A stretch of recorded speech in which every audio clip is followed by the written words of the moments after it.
Hello guys.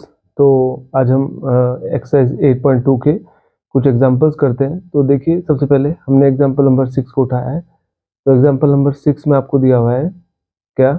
इसके बाद देखिए, इसमें दिया हुआ है in triangle A B C right angle at B. एक ट्रायंगल है ए बी सी, उसमें क्या दिया हुआ है, बी पे क्या दिया हुआ है, आपको राइट एंगल दिया हुआ है। तो इसके बाद इसमें दिया हुआ है ए बी बराबर 5 centimetre and A C B बराबर कितना दिया हुआ है, 30 डिग्री। तो ये एंगल आपको पता है, तो ये क्या हो गया परपेंडिकुलर, ये क्या हो गया बेस, और ये क्या हो गया आपके पास हाइपोटेनस, क्योंकि 90 के सामने है। इसको हमने एक्स कंसिडर कर लिया और इसको वाई। अब इसके बाद देखिए, सबसे पहले आपको परपेंडिकुलर पता है और हाइपोटेनस आपको निकालना है। तो परपेंडिकुलर अपॉन हाइपोटेनस किसका होता है, साइन थीटा का। थीटा का वैल्यू कितना है, 30 डिग्री। परपेंडिकुलर कितना दिया हुआ है, 5 अपॉन हाइपोटेनस कितना मान रखा आपने, एक्स। तो साइन 30 का वैल्यू होता है 1/2। कितना आया, 5/2, सॉरी एक्स। इसकी मल्टीप्लाई इधर, इसकी इधर, तो x बराबर कितना आ गया आपके पास, 10 सेंटीमीटर आंसर आ गया। ठीक है। इसके बाद y का वैल्यू निकालना है। देखिए, बेस पता है आपको निकालना है और परपेंडिकुलर आपको पता है। तो परपेंडिकुलर अपॉन बेस किसका फॉर्मूला होता है, 10 का। तो 10 30 is equal to perpendicular upon hypotenuse height. Perpendicular कितना है आपके पास, 5, और बेस कितना दिया हुआ है आपको, y दिया हुआ है। 10 30 का वैल्यू कितना हुआ, 1/√3, और इसका वैल्यू कितना हुआ, 5/y। इसकी इधर, इसकी इधर, तो y बराबर कितना आ गया, 5√3। ठीक है। तो ये इसका सॉल्यूशन था। ठीक है, एज इट इज आपको दिया हुआ है क्वेश्चन नंबर नेक्स्ट। स्क्रीन पे आप देख सकते हो एग्जांपल नंबर 7। देखिए, इसमें दिया हुआ है in triangle P Q R right angle at Q. एक ट्रायंगल है आपके पास पी क्यू आर, इसमें आपको दिया हुआ है ये P है और Q पे आपको राइट एंगल दिया हुआ है, तो ये Q हो गया और ये हो गया R। इसके बाद पी क्यू का वैल्यू कितना है, 3 सेंटीमीटर, एंड पी आर का वैल्यू कितना है आपके पास, 6 सेंटीमीटर। ठीक है। आपको क्या करना है, क्यू पी आर का वैल्यू फाइंड आउट करना है, और ये वाला एंगल और ये वाला एंगल आपको फाइंड आउट करना है। सपोज दैट इसकी बात करते हैं, थीटा ले लेते हैं। इसके सामने वाला परपेंडिकुलर, ये हो गया बेस, और ये हो जाएगा आपका हाइपोटेनस। अब इसके बाद देखिए, सबसे पहले आपको क्या पता है, बेस और हाइपोटेनस पता है। तो बेस अपॉन हाइपोटेनस किसका फॉर्मूला होता है, कॉस थीटा का। कॉस थीटा बराबर कितना होता है, बेस अपॉन हाइपोटेनस। बेस का वैल्यू 3 है, हाइपोटेनस है 6। तो 3 1 जा 3, 3 2 जा 6। तो कॉस थीटा का वैल्यू कितना है, 1/2, और 1/2 कॉस में किसका वैल्यू होता है, कॉस 60 का। तो यानी कॉस से कॉस कैंसिल आउट, तो थीटा इज इक्वल टू कितना आ गया, 60 डिग्री। ठीक है। तो यानी इसका वैल्यू कितना आया, 60। अब आपको ये वाला निकालना है। तो आपको पता है ट्रायंगल के तीनों एंगल का सम कितना होता है, 180। इसको हमने एक्स कंसिडर कर लिया, तो आपके पास इन तीनों को प्लस करके कितना आएगा, 180। तो ये आ गया आपके पास 150 plus x is equal to 180। तो x बराबर कितना आ गया आपके पास, 30 डिग्री आ जाएगा। ठीक है। आगे चलते हैं एग्जाम्पल नंबर 8 के साथ। एग्जाम्पल नंबर 8 आप लोग करते हैं, हम लोग ट्राई करते हैं एग्जाम्पल नंबर 8। देखिए, यहाँ पर दिया हुआ है sine a minus b is equal to 1/2 and sine a plus B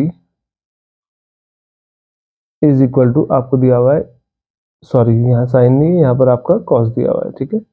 A plus B बराबर कितना दिया हुआ है, 1/2। तो अब देखिए, यहाँ पर सबसे पहले साइन a माइनस बी, आपको क्या करना है, ये 1/2 को चेक करना है कि ये साइन में किसका वैल्यू है। तो ये साइन में किसका वैल्यू होता है, साइन 30 का।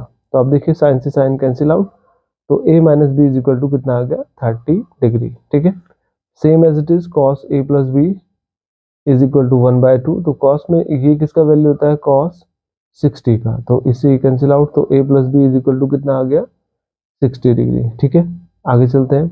अब देखिए, सिंपल सी बात है, a प्लस बी बराबर 60 एंड a माइनस बी बराबर 30 डिग्री, ये आपको पता है। ठीक है। b से b कैंसिल आउट, a और a कितना हुआ, 2a, 60 और 30 कितना हुआ, 90। अब देखिए, ये प्लस मल्टीप्लाई में इधर भेजेंगे तो किसमें आएगा, डिवाइड में 2 से कटेगा कितनी बार, 45 टाइम्स। अब कितना आया, a बराबर 45 डिग्री। इसका वैल्यू आप लोग यहाँ पर पुट करोगे तो कितना आएगा, 45 प्लस b बराबर 60 डिग्री। यानी कि प्लस है, इधर भेजेंगे तो कितना आएगा, माइनस। तो 60 माइनस 45 कितना होगा, 15 आ गया इसका आंसर। ठीक है। अब इसके बाद एक नेक्स्ट क्वेश्चन देखिए, 8.1। 8.1 का क्वेश्चन नंबर आपने देखा होगा लास्ट में, in triangle ABC right angle at B and A बराबर 1/√3, ये आपको स्क्रीन पे दिख रहा होगा। तो यहाँ पर इस क्वेश्चन के करने की एक और टेक्निक है, तो उसको ध्यान से देखिएगा। तो 10e इज इक्वल टू कितना है 1/√3। इसके बाद अब ऐसे आप क्या लिख सकते हो, देखिए इसको 10 के टर्म्स में आप लिख सकते हो 10 30 का वैल्यू है, ठीक है। तो इससे ये कैंसिल आउट हुआ, इसका मतलब a बराबर कितना आ गया आपके पास 30 डिग्री। अब देखिएगा आपने क्या करा, एक ट्रायंगल बनाया, ए बी पे राइट एंगल है तो बी यहाँ आ जाएगा, सी यहाँ आ जाएगा। तो देखिए ये 90 है, ये आपका 30, 90 थी 30 कितना हुआ 120, तो बचा कितना आपके पास 60 डिग्री। अब आप आ जाते हैं, यानी एंगल ए आपको 30 मिल गया, एंगल सी बराबर कितना आ गया आपके पास 60 डिग्री। अब वैल्यूज को आप पुट कर सकते हो, देखिए साइन ए कॉस सी, ए का वैल्यू आप पुट कर दीजिए यहाँ पर साइन 30, कॉस सी का वैल्यू कितना है आपके पास 60 डिग्री, प्लस कॉस ए का मतलब कॉस 30 एंड साइन सी का मतलब हो गया साइन 60 डिग्री, ठीक है। साइन 30 का वैल्यू 1/2 और कॉस 60 का वैल्यू अगेन कितना होता है 1/2 प्लस कॉस 30 का वैल्यू √3/2 और इसका भी वैल्यू कितना हो गया √3/2। 1 1 जा 1 एंड 2 2 जा 4, ये आ गया 3/4, एलसीएम सेम है। तो आप देखिए 3 और 1 कितना हो जाएगा 4, 4 से 4 कैंसिल आउट, कितना आ गया इसका आंसर 1, ठीक है। अब देखिए इसका सेकंड पार्ट है, कॉस ए का वैल्यू आपको दिया हुआ है यहाँ पर 30 डिग्री, तो कॉस 30 और कॉस सी का वैल्यू 60 हो गया माइनस साइन ए का वैल्यू 30 एंड साइन सी का वैल्यू कितना हो गया 60, ठीक है। कॉस 30 का वैल्यू आपके पास कितना होता है, कॉस 30 आपको पता है कितना होता है √3/2। कॉस 60 का वैल्यू कितना होता है 1/2 माइनस साइन 30 का वैल्यू अगेन 1/2 और साइन 60 का √3/2। आप इसकी मल्टीप्लाई करोगे, देखिए √3 बन जाए √3 अपॉन में 2 2 जा 4 माइनस √3 बन जाए √3 अपॉन में 2 2 जा 4, इससे कैंसिल आउट हुआ, तो कितना है आपके पास 0। ये आपकी एक्सरसाइज कंप्लीट हो चुकी है पूरी तरह से।